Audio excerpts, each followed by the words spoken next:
नमस्कार प्यारे विद्यार्थियों, welcome to Utkarsh engineers classes.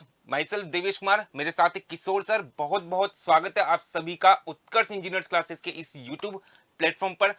एक बार फिर से हम हाजिर है एक और पीएसयू का नोटिफिकेशन लेकर, जिसमें कुछ वैकेंसी की डिटेल्स के बारे में हम आपसे डिस्कस करने वाले हैं। सर एक बार बता दीजिए इनको कि किस पीएसयू की हम बात करें और किन किन ब्रांचेज के लिए वैकेंसीज है। जी सर, ये आप लोग की पावर प्लांट्स की आप लोग की कंपनी है, मिनी रत्ना आप लोग की कंपनी है, जिसके अंदर आप लोग की जूनियर इंजीनियर की पोस्ट निकाली गई है। और वो जूनियर इंजीनियर की पोस्ट मेनली आप लोग की सिविल और इलेक्ट्रिकल के लिए, और कौन कौन सी ब्रांचेस के लिए कितनी कितनी वैकेंसीज हैं वो हम लोग बात करेंगे।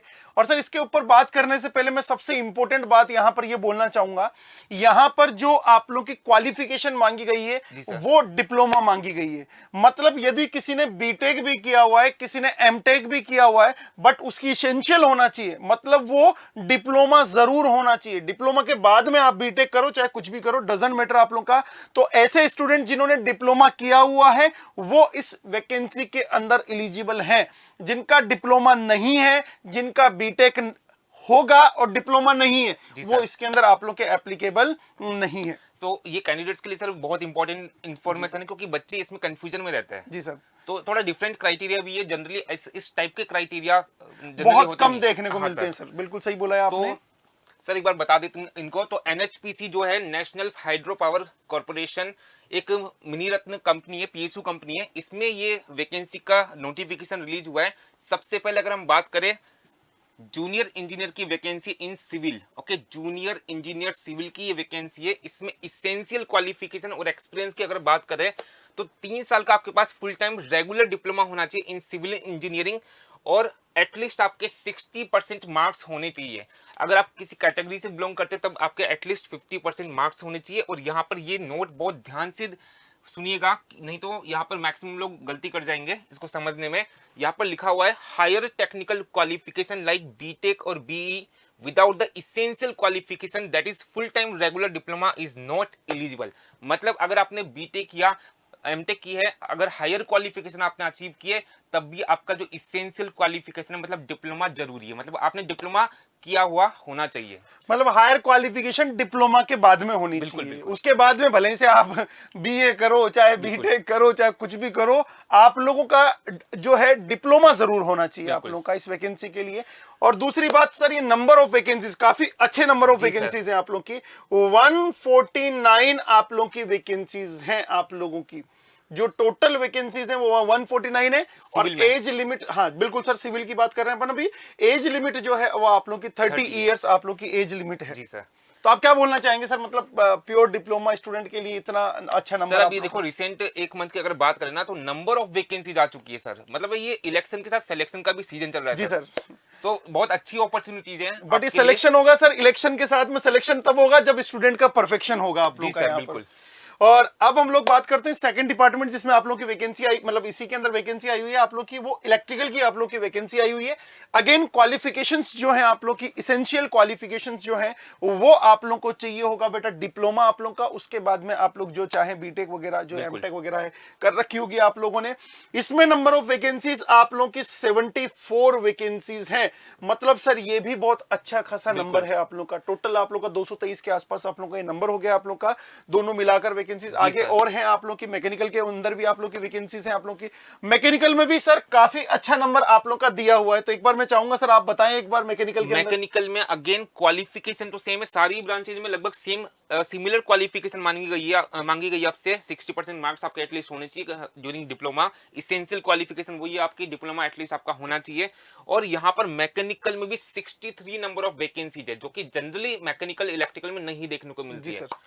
और साथ ही साथ सर यहाँ पर जो junior engineer electronics and communication वाले बच्चों को भी यहाँ पर थोड़ी खुशखबरी दी गई है। और वैकेंसीज का जो नंबर है वो आप लोगों का टोटल 10 नंबर है आप लोगों का। छोटी खुशी है लेकिन सर खुशी तो है। खुशी तो रहती है सर, एक भी वैकेंसी आए किसी भी स्टूडेंट का भला हो, दैट इज वेरी इंपॉर्टेंट आप लोगों का। और इसके लिए क्वालिफिकेशन दी गई है इलेक्ट्रॉनिक्स एंड कम्युनिकेशन के अंदर दिया हुआ है। और बाकी वो आप लोगों का जो नॉर्मल सिमिलर क्वालिफिकेशन है, डिप्लोमा होना चाहिए आप लोग, डिप्लोमा होना चाहिए। ठीक है। और उसके बाद में यदि हम लोग बात करें आप लोग का सुपरवाइजर जो है उसके बारे में आप लोग देख सकते हैं, कंप्यूटर साइंस वगैरह। तो अपने मेन जो काम की वैकेंसीज थी, टेक्निकल वैकेंसी जो है टेक्निकल वो हम वैकेंसीज already के बारे discuss में कर हम चुके लोग बात कर चुके हैं यहाँ जी। पर। तो मेनली यही आप लोग की वैकेंसीज थी। आपकी आईटीआई वालों के लिए भी आप लोग की यहाँ पर वैकेंसीज आई थी। अब थोड़ा सा हम लोग बात कर लेते हैं सर, इसमें पेपर पैटर्न आप लोग का बेसिकली क्या रहने वाला है आप लोग का। तो पेपर पैटर्न के बारे में यदि आप लोग बात करें तो scheme of computer based examination आप लोग की क्या क्या होगा सर, एक बार बता देंगे सो आप? बेसिकली ऑनलाइन एग्जामिनेशन है, सीबीटी इन्होंने बोला है, कंप्यूटर बेस्ड एग्जामिनेशन ये कंडक्ट होगा। और मीडियम ऑफ एग्जामिनेशन जो है that is English and Hindi, मतलब बाइलिंगुअल पेपर आपके पास होगा, हिंदी इंग्लिश दोनों लैंग्वेजेस में। 180 मिनट मतलब 3 आवर्स का ये पेपर होगा, 200 मार्क्स का ये पेपर होगा। और बेसिकली यहाँ पर सब्जेक्ट की डिटेल्स आपके लिए गिवन है। और इसमें ये बोलना चाह रहा है सर 200 मार्क्स का आपको पेपर होगा, जी सर। 200 क्वेश्चंस का पेपर होगा, जिसमें 2 पार्ट्स होंगे आप लोगों के। पहला पार्ट बोल रहा है कि 140 आप लोगों के एमसीक्यूज होंगे और वो उसकी ब्रांच से होंगे और लोगों आपका के। जो टेक्निकल उससे जी सर। रिलेटेड। और जो रिमेनिंग आप लोगों का 60 रहेगा, उसमें से 30 जो है वो आप लोगों का जनरल अवेयरनेस का रहेगा आप लोगों का, और 30 जो है आप लोग का वो रीजनिंग वाले वाला पोर्शन part से रहेगा। मतलब जीके जीएस और रीजनिंग वाला बिल्कुल। पोर्शन आप लोग का बिल्कुल। बेसिकली यहाँ पर पूछा गया है। और बाकी आप लोग देख सकते हैं every correct answer of the MCQ 1 marks आप लोग का रहेगा, और एवरी रॉन्ग आंसर मतलब नेगेटिव मार्किंग भी है सर यहाँ पर। 1/4 इसमें नेगेटिव मार्क जी सर, 1.25 आप लोग का, 1/4 आप लोग का नेगेटिव मार्किंग है आप लोग का। और अच्छा, ये डिस्क्रिप्टिव वाला सर दूसरे के लिए दिया गया है आप लोग का। तो मेनली पेपर का जो पैटर्न रहेगा आप लोग का यही रहेगा सर। पेपर के जो सिटीज हैं आप लोग की वो यहाँ पर बता दी गई है, कौन कौन सी सिटीज के अंदर पेपर होगा। अहमदाबाद, बेंगलुरु, भोपाल, भुवनेश्वर, चंडीगढ़, चेन्नई, जो सिटीज हैं आप लोग की वो यहाँ पर दे दी गई है।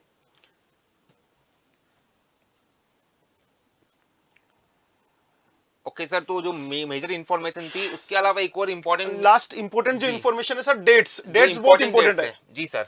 तो आप क्या बताना चाहेंगे सर, डेट क्या है, कब है, कैसे तो सर है? ये ऑनलाइन एप्लीकेशंस के लिए लिंक एक्टिव होगा 9 जून 2023 से सुबह 10 बजे से। ओके, 9 जून से 10 बजे से ये मॉर्निंग में लिंक एक्टिव हो जाएंगे, तब से आप फॉर्म को सबमिट कर सकते हैं। एंड सर लास्ट डेट कितनी है इसकी सबमिशन के लिए? 30 जून, मतलब 30 जून तक आप लोग इस फॉर्म को फिल कर सकते हैं। दैट इज क्वाइट इंपॉर्टेंट है आप लोग का। ये जो डेट है लगभग 22 दिन आप लोग का फॉर्म फिल करने की दी हुई है। तो आप लोग मेरे हिसाब से सर जुड़ जाइए इस वैकेंसी के लिए। काफी अच्छी वैकेंसीज हैं और काफी अच्छी जॉब भी मानी जाती है सर एनएचपीसी के अंदर। सर ऑब्वियस सी बात है, पीएसयू कंपनी और वर्क प्रोफाइल बड़ी अच्छी इनकी। हाँ सर। सो सर ये मेजर इंफॉर्मेशन हो गई रिगार्डिंग दिस। जी सर, तो ये मेजर इंफॉर्मेशन हम लोगों ने ये हिंदी में आप लोग का उसका आगे की हिंदी साइड ट्रांसलेशन है। हिंदी ट्रांसलेशन आप लोग का दिया हुआ है जी। ये आप लोग की मेजर इंफॉर्मेशन थी एनएचपीसी के अंदर टोटल नंबर ऑफ वैकेंसीज कितनी आई थी। अब साथ ही साथ हम लोग यहाँ पर एक बहुत बड़ा अनाउंसमेंट करने वाले हैं आप सभी लोगों के लिए। और वो बहुत बड़ा अनाउंसमेंट क्या है सर, 13 तारीख को, सर 13 तारीख को गौरव में 1 साल पूरे होने पर उत्कर्ष इंजीनियर्स क्लासेस आप लोगों के लिए कुछ बड़ा करने वाला है, कुछ बेहतर करने वाला है, कुछ धमाकेदार करने वाला है। और उस बड़े के अंदर, उस इवेंट के अंदर 13 तारीख को जो इवेंट होगा आप लोग का, उस इवेंट के अंदर हम लोग मिलाएंगे आप लोग को एसएससी जेईई के सिलेक्टेड स्टूडेंट के साथ में, जिसके जो सिलेक्शन है उसके अंदर कहीं ना कहीं उत्कर्ष इंजीनियर्स क्लासेस का आप लोगों का योगदान रहा है आप लोगों का। तो उन छात्रों से भी हम लोग आप लोगों को मिलाएंगे। और जो अभी हमारे सर ऑनगोइंग बैचेस चल रहे हैं जी सर, जो एसएससी जेईई 2023 को टारगेट करते हुए हिंदी और इंग्लिश मीडियम के सेपरेट जो बैचेस चल रहे हैं, वो आप लोग के अलग अलग टाइप के बैचेस हैं। ऑफलाइन क्लासरूम का आपका ये फी स्ट्रक्चर है आप लोग का, लाइव फ्रॉम क्लासरूम का ये फी स्ट्रक्चर है आप लोग का, रिकॉर्डेड कोर्स का ये आप लोग का फी तो स्ट्रक्चर सर बहुत ही अफोर्डेबल प्राइस में इतने सर। डेडिकेटेड जो मोस्ट एक्सपीरियंस्ड टीम है सर टेक्निकल और नॉन टेक की, उसका मतलब उनसे पढ़ने का आपको मौका मिल रहा है। तो अगर आप सिंसियरली प्रिपरेशन करना चाहते हैं तो इनमें से जो भी आपका रेलेवेंट कोर्स होगा, जो भी आप लेना चाहते हैं वो ले सकते हैं। ऑफलाइन क्लासरूम कोर्स की सर मैं एक बार प्राइस बता देता हूँ। बेसिक प्राइस इसकी 25,000 है, लेकिन चूंकि 1 साल कंप्लीट होने के खुशी में सर अभी तो सर 1 साल वाली खुशी तो अनाउंस होगी। हाँ सर, मतलब ये सेलिब्रेशन अभी से स्टार्ट हो गया आप लोगों के लिए। ऐसे नंबर ऑफ अनाउंसमेंट्स आपके लिए अभी फ्यूचर में होने वाले हैं। तो इसमें अभी जो प्राइस, ये ऑफर प्राइस है that is 15,000 for offline classroom course. और sir live from classroom course की फीस है 5000, लेकिन अभी ऑफर प्राइस इसके 4000। 4000। सो ये क्लासरूम से ही लाइव होती है, जो ऑफलाइन क्लासरूम होता है वहीं और से सर live- ये रिकॉर्डेड कोर्स है आप लोग का जो 3000 के आसपास आप लोगों का बोला गया है। अच्छा सर, इसमें एक स्पेशल बात है, हिंदी और इंग्लिश के बेचेस हमारे अलग अलग बिल्कुल। चलते हैं, सेपरेट बेचेस चलते हैं। हिंदी मीडियम का अलग रहता है, इंग्लिश मीडियम का अलग रहता है, मतलब डिप्लोमा का अलग रहता है, डिग्री का आप लोग सर का ये अलग रहता है। बहुत बड़ी समस्या है। जी सर। सर मैंने ये खुद ने ये सर पर्सनली महसूस किया कि डिप्लोमा जो स्टूडेंट्स है ना, उनको बड़ी समस्या होती है कि उनका बोलना होता है सर कि काफी जगह जैसे वो पढ़ते हैं ना सर, तो उनको लगता है कि कुछ सब्जेक्ट उनको मतलब हिंदी में करा दिए और मैक्सिमम पार्ट इंग्लिश में उनके साथ डिस्कस किया जाता है, तो ये बड़ी समस्या होती है। तो मैं एक बार आपको क्लियरली बता देता हूँ कि यहाँ पर स्पेशली हिंदी माध्यम के विद्यार्थियों के लिए डेडिकेटेड सेपरेट बैचेज है, जिसमें पूर्णतः आपको हिंदी में पढ़ाया जाता है। सो आप अगर हिंदी मीडियम से बिलोंग करते हैं, आप डिप्लोमा स्टूडेंट से, और आप इस समस्या से ग्रसित है, तो इन कोर्सेज को आप ज्वाइन कर सकते हैं। बिल्कुल बिल्कुल सही बोला है सर आपने। ये स्टार्टिंग से ही हमारा निर्मल सर का व्यू रहा है जी और दूरदर्शिता उनकी रही है कि हिंदी माध्यम के विद्यार्थियों को हम लोग गुणवत्ता पूर्वक शिक्षा दे सके यहाँ पर। और यदि आप लोग को और कोई जानकारी चाहिए तो आप लोग इस बारकोड को स्कैन कर सकते हैं। तो सभी को देर नहीं करनी है, फटाफट से चैनल को सब्सक्राइब करते चलिएगा, लाइक करते चलिएगा, क्योंकि 13 तारीख को कुछ बड़ा होने वाला है और आपके साथ में लाइव हम लोग यहां पर जुड़ेंगे 13 तारीख को। आई थिंक ये वीडियो के अंदर जो इंफॉर्मेशन हमें कन्वे करनी थी सर, वो हम लोगों ने कर दी है। तो सभी लोग अपना ध्यान रखिएगा, स्वस्थ रहिएगा, हंसते रहिएगा, मस्त रहिएगा। जय हिंद, जय भारत।